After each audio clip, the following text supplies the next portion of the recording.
Mbola hijanona ao anatin'izay sehatra sosialy izay antsika tonga mitondra ny anjara birikiny ho fanampiana ireo trabona izay mitombo vonjomaika Aitsakasina ny vondrona Vivo Énergie vokatry ny fiaraha-miasa eo amin'ny faritra Analamanga sy ry zareo Vivo Énergie no nahafahana nanao izao hetsika sosialy izao tafiditra ihany koa ao anatin'ny fanentanana mba ho fisorohana ny aitrano izay mateti-pitranga. Jiro mandeha amin'ny herin'ny masoandro misa 30 no natolotry ny vondrona Vivo Énergie izay sy ny tarihan'ny talia jeneraly ny Andriamatokader Maiga ireo fianakaviana misa 30 trabona natobo vonjomaika etsy amin'ny hita malalaka eny Ekasina noho ny aitrano izay nitrangana 9 septambra lasa teo dia toerana ihany. Vokatry ny fiara-miasa amin'ny faritra Analamanga izao fanomezana jiro mandeha amin'ny herin'ny masoandro izao taorian'ny fanadihadiana mikasika ny zavatra tena ilain'ireo trabona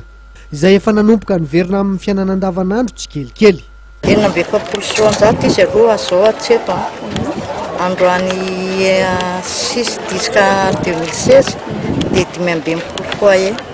nisy zany rehefa nandeha nahita trano dia nisy konkosa nanaraka amin'ny fianakaviana.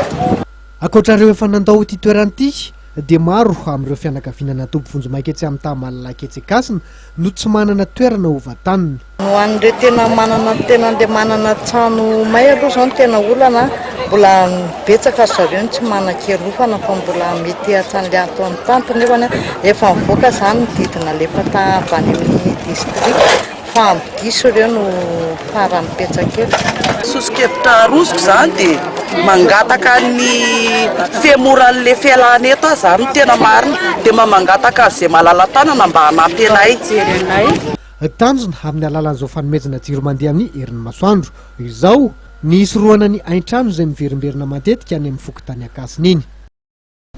Akatsika reto ny fampahalalam-baovao tamin'ity takariva ity tompoko lasy tompoko vavy ankasitrahana feno ny fanarahanao ny fahitalavitra matevy tao anatin'izay fotoana ny fampahalalam-baovao izay azadiny mbola mitoy ihany koa ireo karazam-pandaharana samy hafa izay hoentina amintsika mametraka ny velomandra-pitafa ao manaraka indray veloma tompoko.